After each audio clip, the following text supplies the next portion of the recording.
Hi, Assalamualaikum. My name is Muhammad Afifuddin Shah, and today I'm going to solve a case study from subject transport process principle.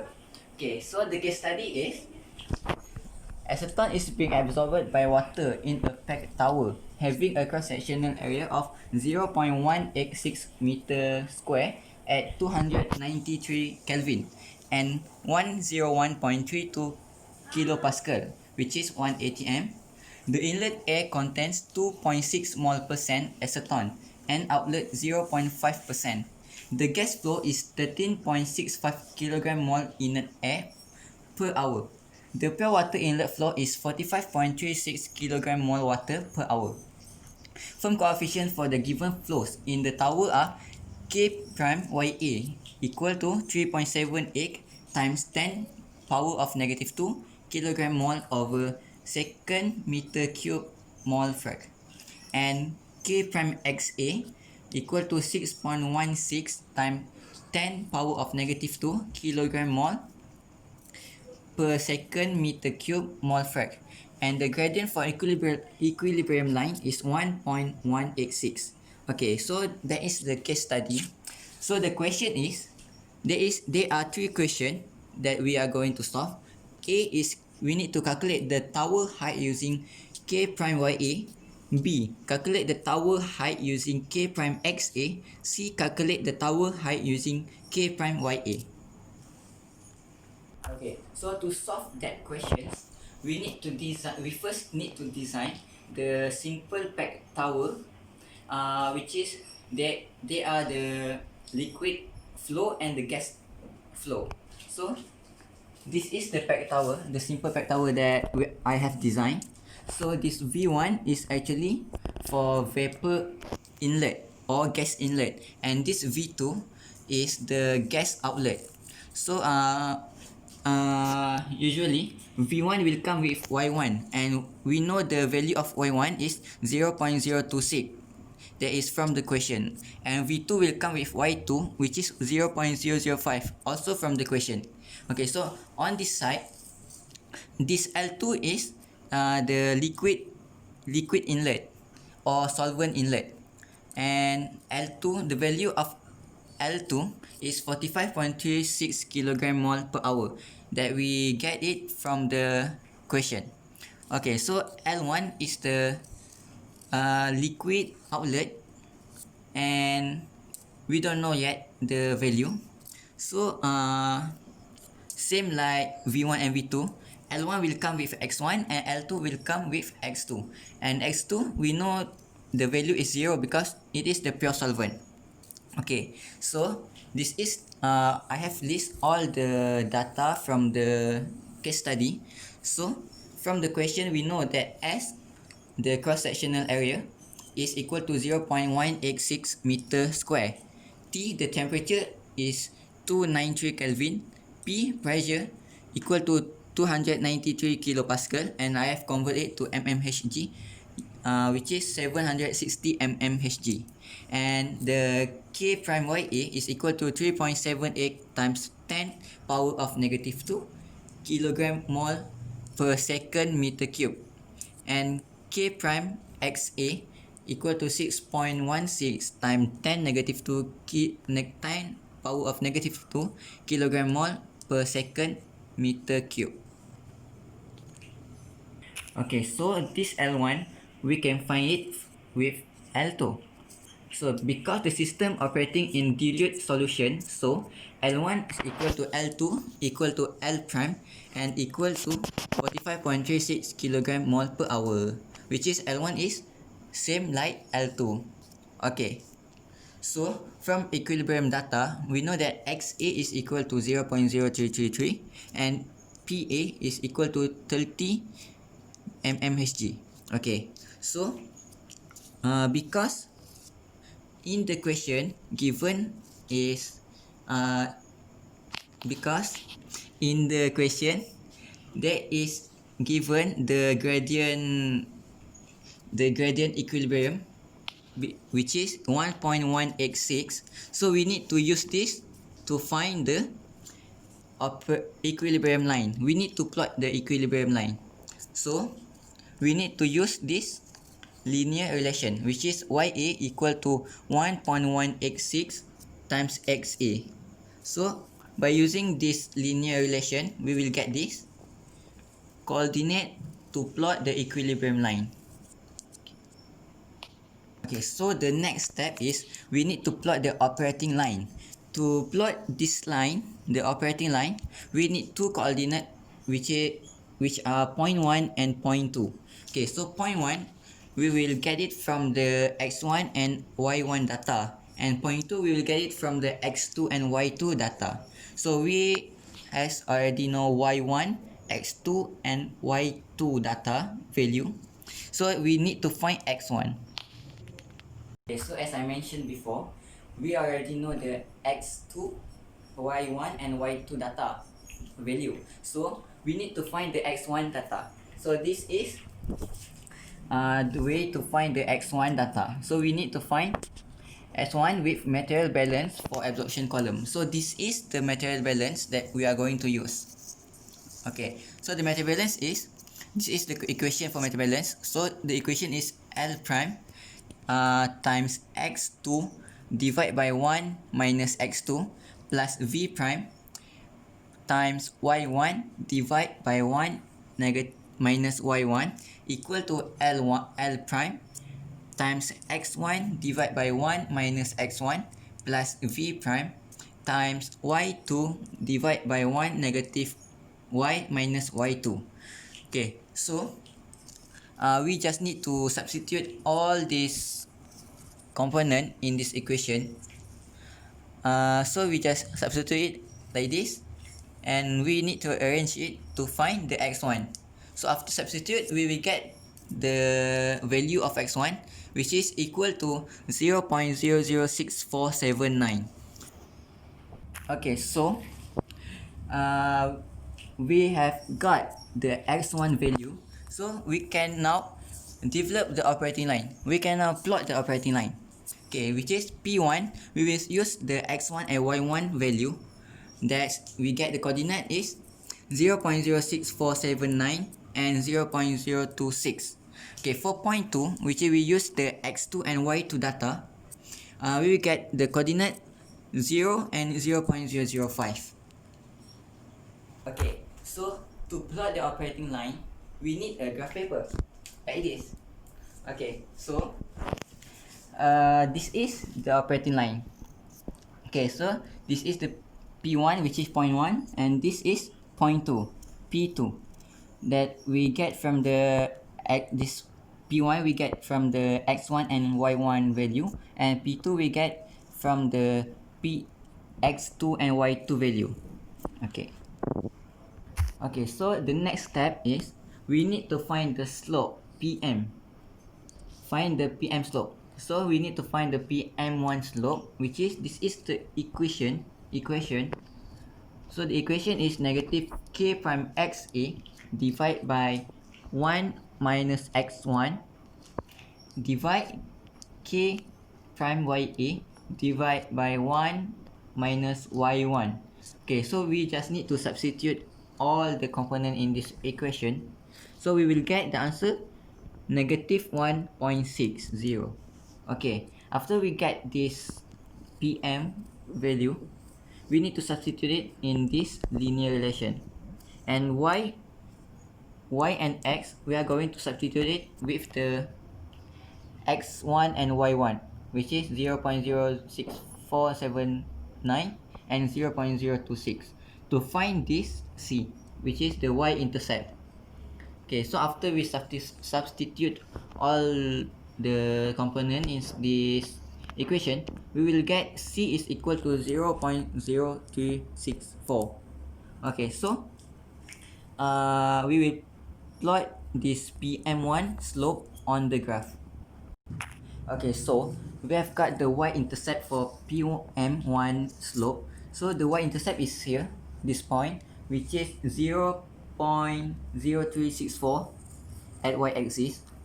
So to draw the PM1 slope line, so from this point we need to draw a straight line to P1 and then straight to the equilibrium line.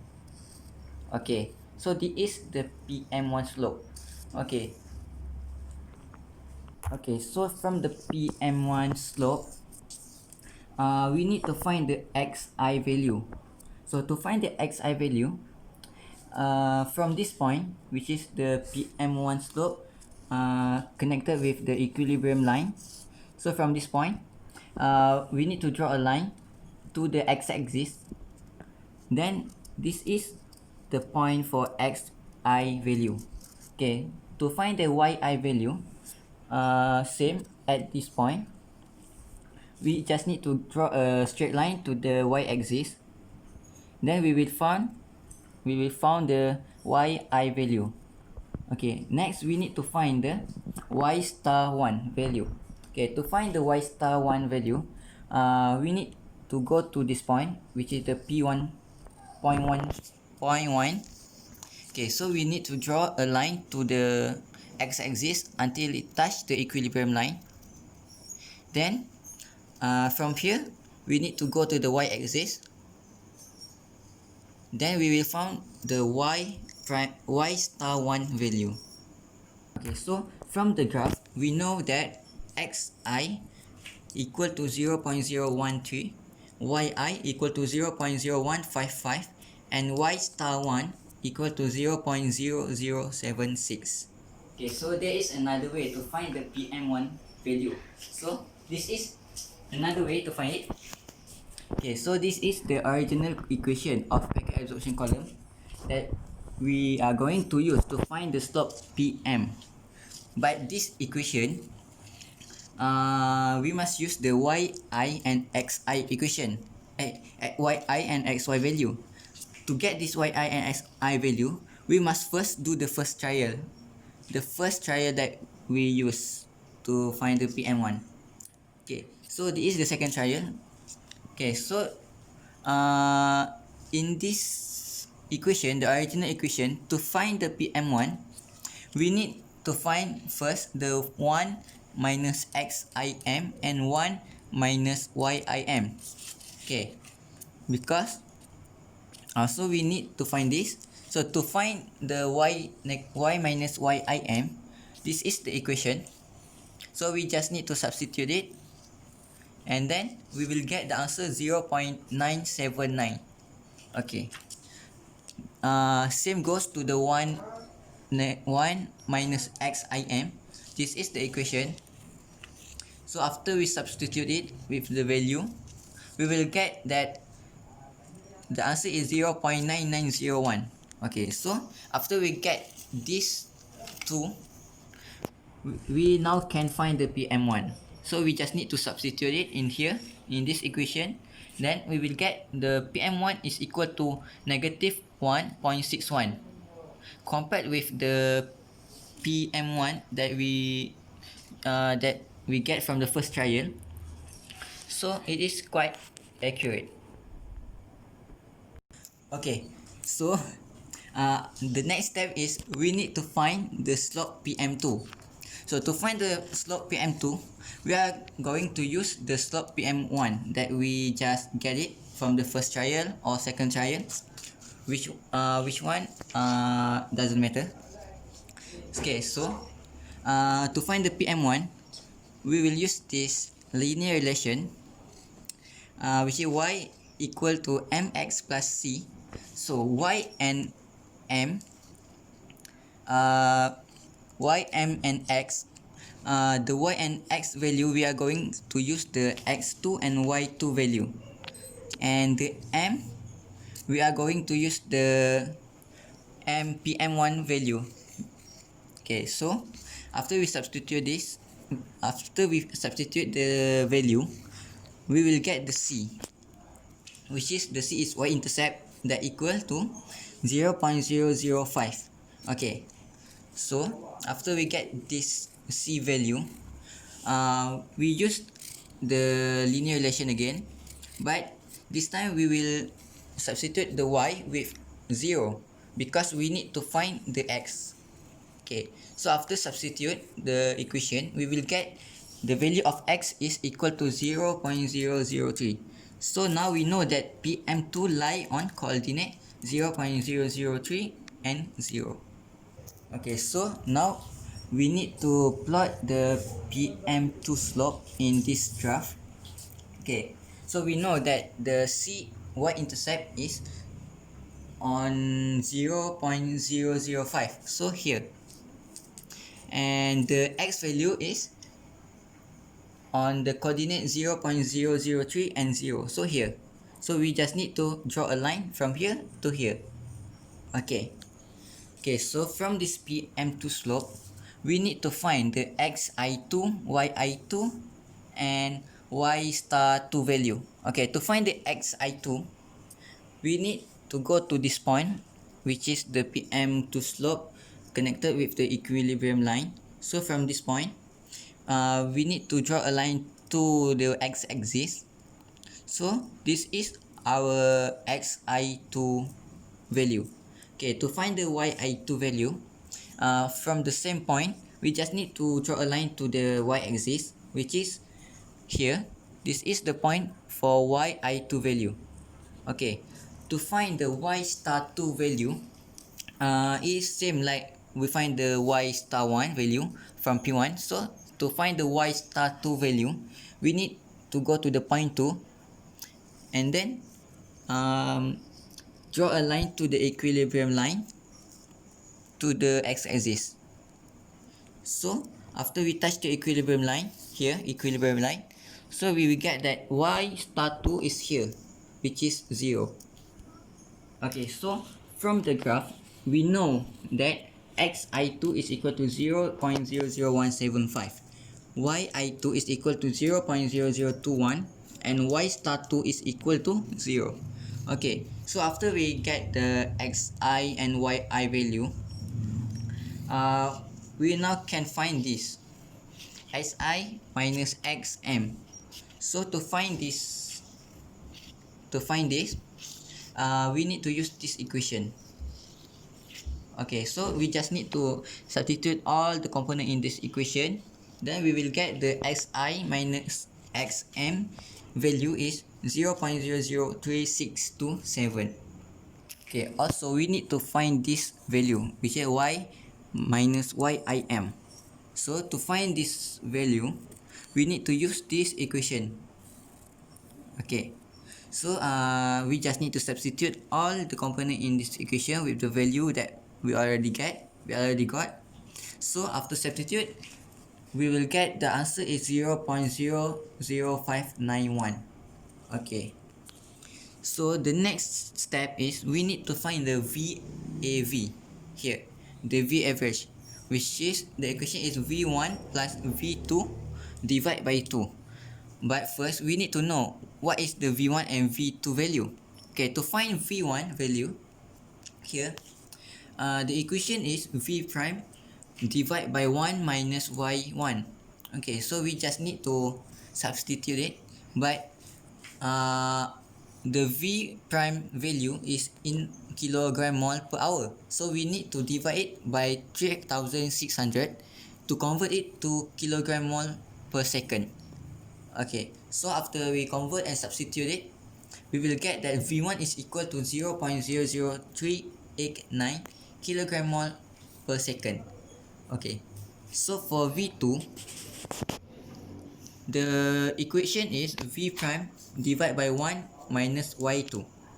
Okay, so like I said before, the V prime is in hour, so we need to convert it to kilogram mole per second. So by dividing it by 3600. Okay, so we just need to substitute this equation, then we will get the answer 0.00381 kilogram mole per second.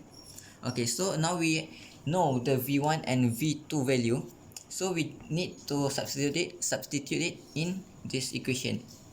Then we will get the VAV value is 0.00385 kilogram mole per second. Okay, next we also need to find the LAV value. So we know that L1 equal to L prime equal to L2, and L2 also equal to LAV. So LAV is equal to 45.36 kilogram mole per hour. So we need to convert it to kilogram mole per second. So we need to divide it with 3600, and then we will get the answer is 0.0126 kilogram mole per second. Okay, so now we have got all the value that we need to answer the question. So now let's answer the question. Okay, question A. We need to calculate the tower height using K prime YA.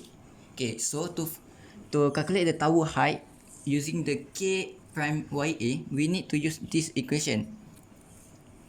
Okay, so from this equation, the tower height is Z. This is the height that, this is the component that we are going to calculate. Okay, so from this equation, we need to arrange it like this to find the Z. Okay, so we just need to substitute all the value in here like this. Then the answer we will get is 1.946 meter. Okay, for the next question, question B, calculate the tower height using K prime XA. Okay, so this is the equation that we are going to use to find the Z, also to find the Z. So we need to arrange the equation like this to find Z. Then we just need to substitute it with the value that we have already got. So like this, and then we will get the answer is 1.964 meter. Okay, so the last question is to calculate the tower height using K capital prime YA. So this question is a bit difficult because we don't have this value K capital prime YA value. So first we need to find this value. Okay, to find the K prime YA value, we need to use this equation. Okay, this equation. Okay, but to find the tower height using this K capital prime YA, we also need the Y minus Y star M. So we also need to find this value. Okay, but first we need to find the K capital YA. Okay, so from this equation, we don't know yet this value, which is 1 minus Y star M. So we need to find this value by using this equation. Okay, so we just need to substitute all the value that we have got earlier into this equation. Then we will get the answer is 0.983. So then we will substitute it into this equation again, like this. Okay, so now we can find the K prime YA, K capital prime YA value. Okay, so after we substitute the equation, this equation, after we substitute it, we will get the answer. The K capital prime YA answer is 0.02186 kilogram mole per second meter cube. Okay, so now we know the value of K capital prime YA. Now we need to know this value, Y minus Y star M. So to find this value, we will using this equation. Okay, so from this equation, we just need to substitute all the value that we have already got. Then the answer we will get is 0.01028. Okay, so now we know the K capital prime YA, and now we know the Y negative Y star M value. Okay, so to find the tower height, we will use this equation. Okay, so we first need to arrange it like this, because we need to find this Z. This Z is the tower height. So we just substitute all this component with the value like this. Then we will get the answer is 1.934 meter. Okay, so that's it. We have answered all the question, A, B, and C question. So that's all from me. Bye bye and assalamualaikum.